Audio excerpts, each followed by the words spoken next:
Donc le troisième profil est le profil bois ou bien feu. Donc normalement ce sont deux éléments différents dans la cosmologie chinoise, mais ils ont beaucoup de points communs et on verra un petit peu les nuances. Mais donc on va plutôt développer l'élément bois, qui est l'élément de la force de percussion, du crochet, de l'accroche horizontale, comme un taureau. C'est l'élément du défi, du challenge. C'est la force de l'onde de choc. C'est le profil qui aime le groupe, le clan, le compagnonnage. C'est une vie à 100 à l'heure, avec le sens de l'honneur, du partage et de la lutte contre l'injustice. Il déteste l'injustice et l'abaissement. Il veut gagnant-gagnant. Lui gagne et toi tu gagnes, et être reconnu par le groupe. Si le bois est trop yang, il ne maîtrise pas cette énergie de percussion et peut blesser les gens comme les adolescents qui se battent pour rien, donc que ce soit physiquement ou moralement, comme l'excès de franchise chez les adolescents.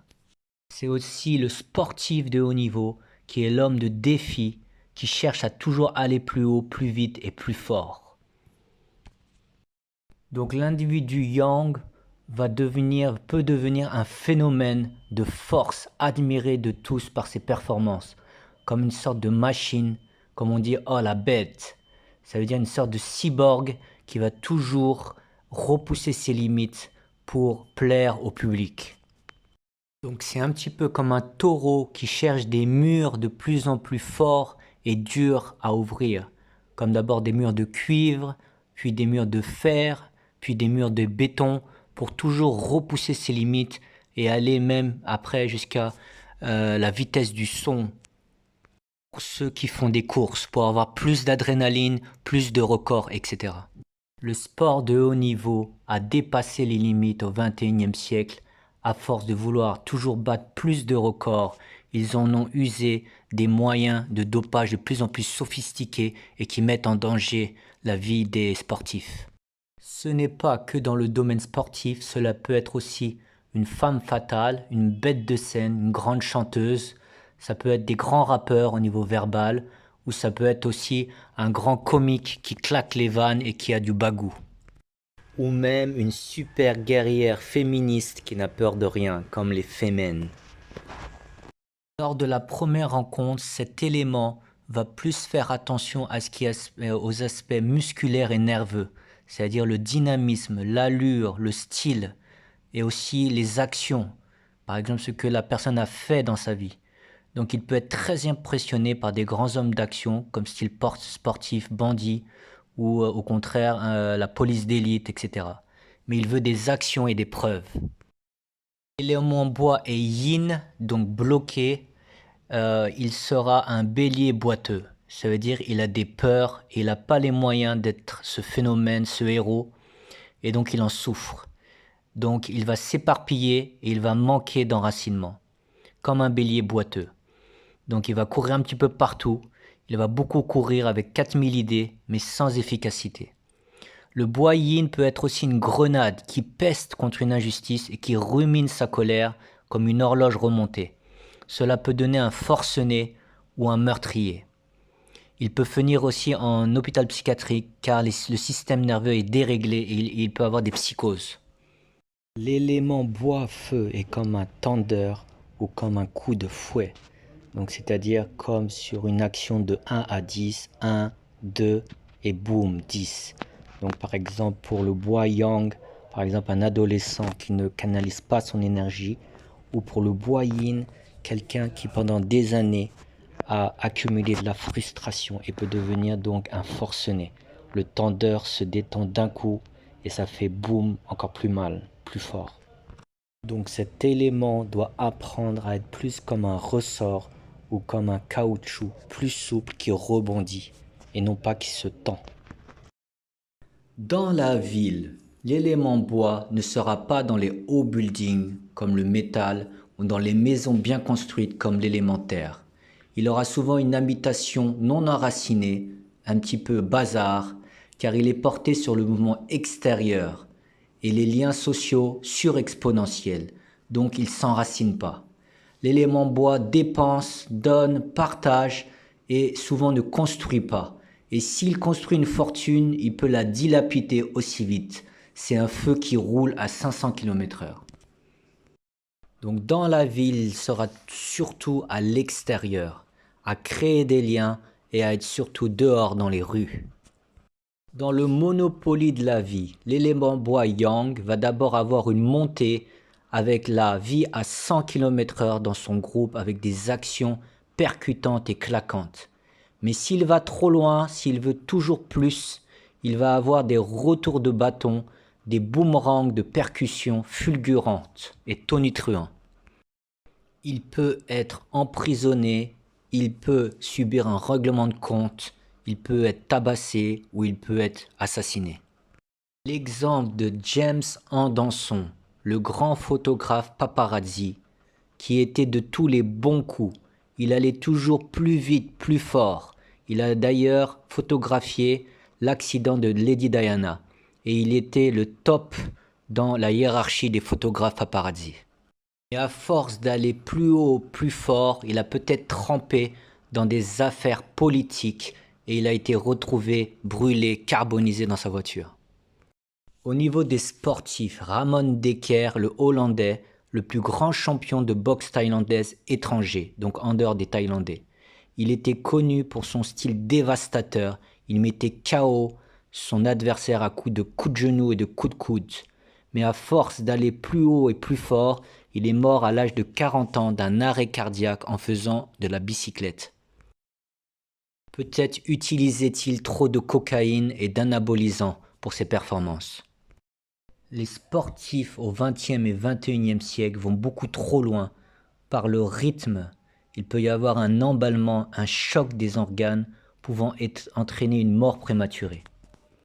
Un autre exemple est Jonah Lomu, le phénomène des années 2000 dans le rugby, le plus grand joueur au style électrocutant. Il est mort aussi à l'âge de 30-35 ans des reins.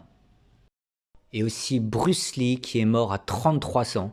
Sa mort fut mystérieuse, mais il est possible qu'à un moment donné, il cherchait toujours plus de performance et il est tombé dans une sorte de paranoïa où il imaginait que les personnes l'attaquaient et qu'il devait riposter toujours plus vite, toujours plus fort. Un de ses amis maîtres d'arts martiaux disait que Bruce Lee devenait obsédé à l'idée d'être dépassé et voulait toujours repousser ses limites. Donc un jour, il s'est blessé et le médecin lui a dit de se reposer, mais il a défié les limites en voulant toujours s'entraîner, car il disait « si je ralentis mon entraînement, mon niveau baissera ». Donc il est entré dans un cercle vicieux de ce qu'on appelle dans la tragédie grecque l'hybris, H-Y-B-R-I-S, c'est-à-dire désirer plus ce que la juste mesure du destin nous a attribué. Et donc après, il est entré dans l'hybris et ça a donné le némésis ou la destruction ou la punition de Dieu. Et donc pour calmer ces paranoïas délirantes, Bruce Lee a fait un mélange dangereux entre cannabis fort et médicaments, ce qui lui a été fatal. Si l'élément bois ne canalise pas son énergie, il va finir cassé de partout, des membres, des organes et du mental. Il peut aussi tomber dans l'alcoolisme et dans la drogue par cette énergie qui le fait suffoquer et qui l'embrase comme le feu. Pour l'élément bois yin, donc l'élément qui n'arrive pas, il va souvent tourner en rond, ayant 1000 idées, mais sans arriver à les mettre en réalisation. Le mouvement de percussion se fait dans sa tête, par l'imagination, donc il peut avoir des peurs, il peut avoir des angoisses, il peut avoir des problèmes de psychose et avoir des dépressions et aller en hôpital. Donc le scaphandre, la prison de l'élément bois, est cette énergie débordante vers l'avant, trop forte. Et la marée qui va vers lui est une vague extrêmement rapide et puissante. Donc l'élément bois doit toujours être en mouvement et dégager cette force d'oppression en contrôlant le juste milieu. Car il est dans la guerre des étoiles. C'est un combat permanent et une guerre permanente. La boucle de l'élément bois est donc bois yang le taureau et bois yin le bélier boiteux. Donc pour sortir de cette boucle, il doit devenir la vache qui rit ou le bœuf qui rit. Donc ça veut dire il doit s'arrondir, être plus rond, moins musclé, moins tranchant. Il doit être comme le bœuf, moins fonceur. Et le rire, l'humour, c'est pour enlever cette énergie de démarrer au quart de tour comme le bois qui s'érige. Donc le bœuf est dans la construction solide, il est plus auto-centré, il a moins de charisme et fait moins le spectacle que le taureau. Car l'élément bois est trop basé sur le regard de l'autre, sur le regard du groupe. Et aussi sur le mérite de l'action. Donc à un moment donné, il va tomber dans la colère en disant « moi j'ai fait et toi qu'est-ce que tu as fait pour moi ?» Donc comme le bœuf, il est mieux qu'il agisse pour lui-même, pour ses propres principes et non pas pour le regard de l'autre. Donc l'élément bois doit d'abord construire quelque chose, s'occuper de lui-même en prenant exemple sur l'élément terre, puis ensuite s'occuper des autres. Il doit déjà s'enraciner et ensuite s'occuper des autres. Il doit frapper du poing sur la table pour faire avancer la société et non plus frapper les gens. Donc l'énergie bois, au lieu de mettre KO les gens, il doit mettre son énergie de challenge au service de la société, par exemple en créant des liens sociaux, en faisant bouger les choses, par le sport éducatif, le dialogue, l'entraide et l'association bienveillante. Il doit aussi reculer sur la force et aller plus dans l'éducation et l'intellect. Sinon, il doit aussi trouver le juste milieu entre l'action trop forte et l'immobilité, car il ne peut pas rester immobile, car son énergie de feu va le faire bouillonner de l'intérieur. Donc il doit trouver des activités pour expulser cette énergie, mais sans forcément chercher le challenge ou être plus fort ou accroché. Donc des activités comme la marche, le jogging, le sprint, mais sans défier l'autre. Sauf si c'est dans un cadre social pour faire bouger les choses ou en cas de force majeure pour se défendre ou défendre sa famille. Une chose qui me revient, c'est que dans la médecine chinoise, l'élément bois est lié au foie. Donc toutes les techniques pour drainer le foie sont bonnes pour l'élément bois. Et aussi les techniques pour sortir le sang comme les ventouses dans la médecine prophétique islamique. Donc l'élément bois doit expulser cette énergie envahissante, mais l'expulser dans le vide, pas face à un humain. Donc par le jogging, le sprint, frapper un sac de frappe. Mais dès qu'il voit un humain, il ne doit pas expulser cette énergie trop forte. Car l'élément bois, quand il percute trop, c'est l'énergie qui monte à la tête. Donc il peut avoir des AVC et des problèmes de nerfs. Dans la médecine d'Hippocrate, l'élément bois est l'élément bilieux, feu, chaud et sec. Il est enclin à la colère. Le caractère bilieux, qui peut être enclin à la violence, il dégage une impression de force et de contrôle. La bile jaune venant aussi du foie. Donc l'élément bois a beaucoup de points communs avec le personnage de Moïse de la Bible. Donc c'est un petit peu ce schéma-là avec la force vers l'avant, donc la couleur orange, et la force vers l'arrière, donc la réflexion.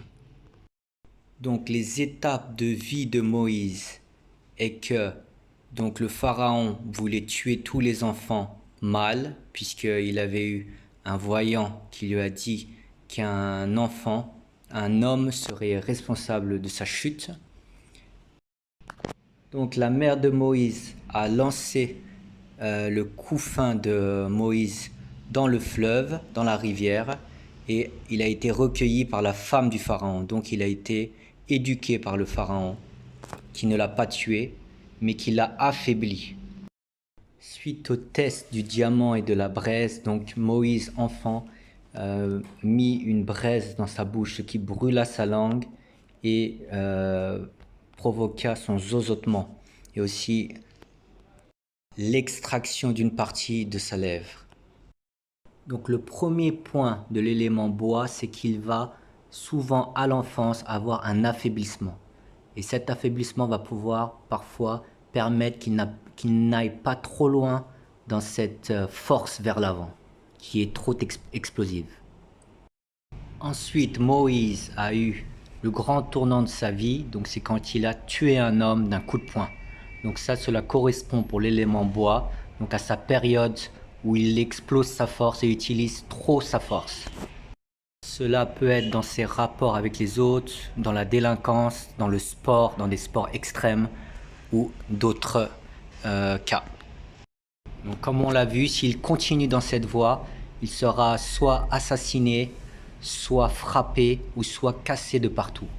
Mais à un moment donné, il aura une opportunité d'aller vers l'arrière, donc la partie noire de la flèche vers l'arrière, pour se canaliser et passer du taureau au bœuf, qui est plus réfléchi.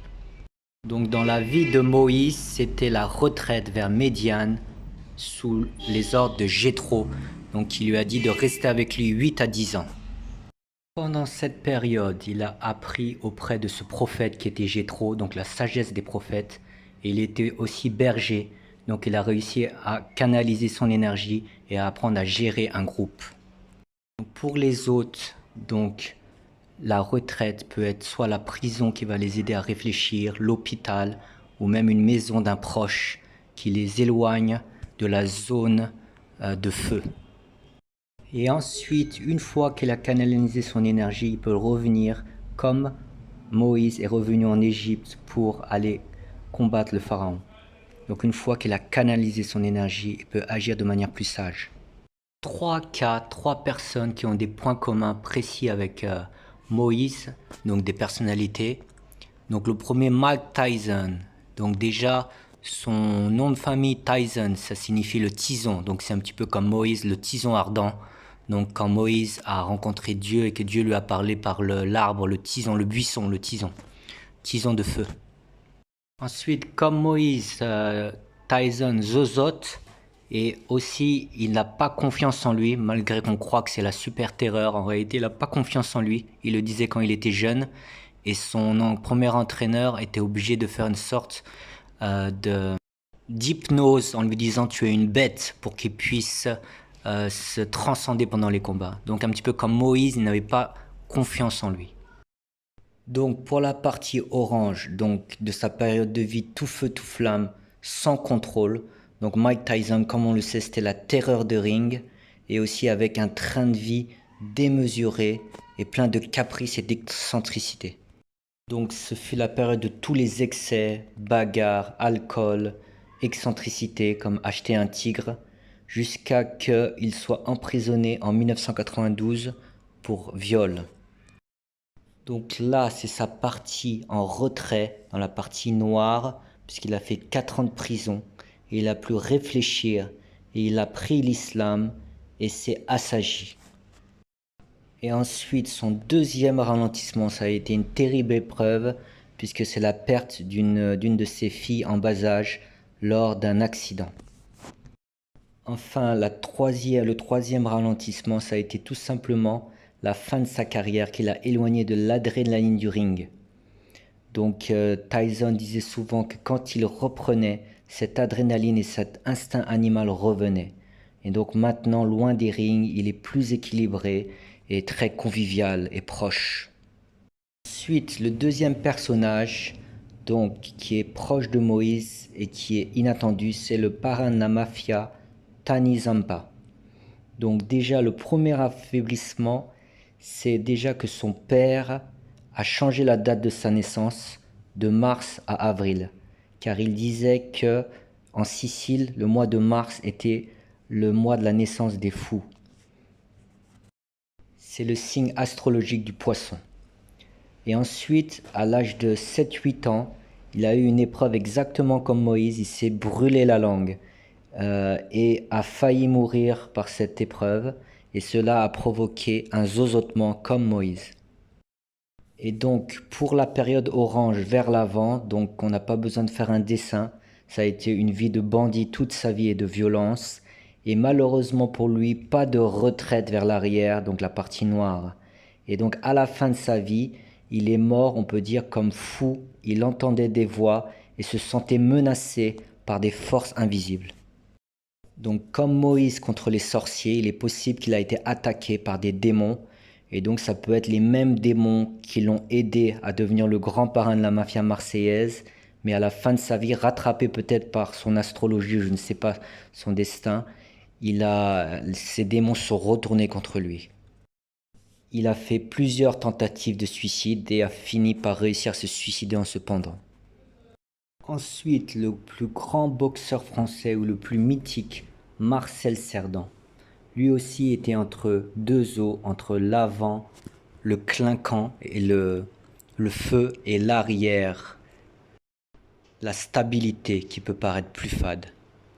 Son arrière était sa femme Marie-Antoinette, qui était une femme au foyer au Maroc, donc un petit peu comme le bœuf pour le taureau, qui le canalise. Mais le feu du taureau vers l'avant l'a appelé, en la personne de Édith Piaf, donc la diva, la superstar, peut-être la plus grande chanteuse de l'histoire de France, donc, dont il a été l'amant, donc ils étaient amants. Donc Édith Piaf, c'est le strass et les paillettes. Donc dans cette passion amoureuse, Édith Piaf demanda à Marcel Cerdan de le rejoindre vite aux États-Unis, à New York, dans leur passion amoureuse. Donc il se précipita et prit l'avion, mais l'avion s'écrasa. Et le comble du sort est qu'on retrouva le corps de Marcel Cerdan, ou en tout cas sa trace, par deux montres. Une montre à l'heure de New York, donc c'est le symbole d'Édith Piaf, et une montre à l'heure de la France ou du Maroc, c'est le symbole de Marie-Antoinette. Enfin, l'élément feu, donc est à peu près comme l'élément bois, sauf qu'il est moins porté sur le groupe et le clan et le compagnonnage. Donc il peut être une passion amoureuse d'un être avec un autre être, ou une autre passion d'un individu, mais qui peut le faire en solitaire. Une autre passion que l'individu pourra vivre en solitaire, mais de manière démesurée et tout feu tout flamme.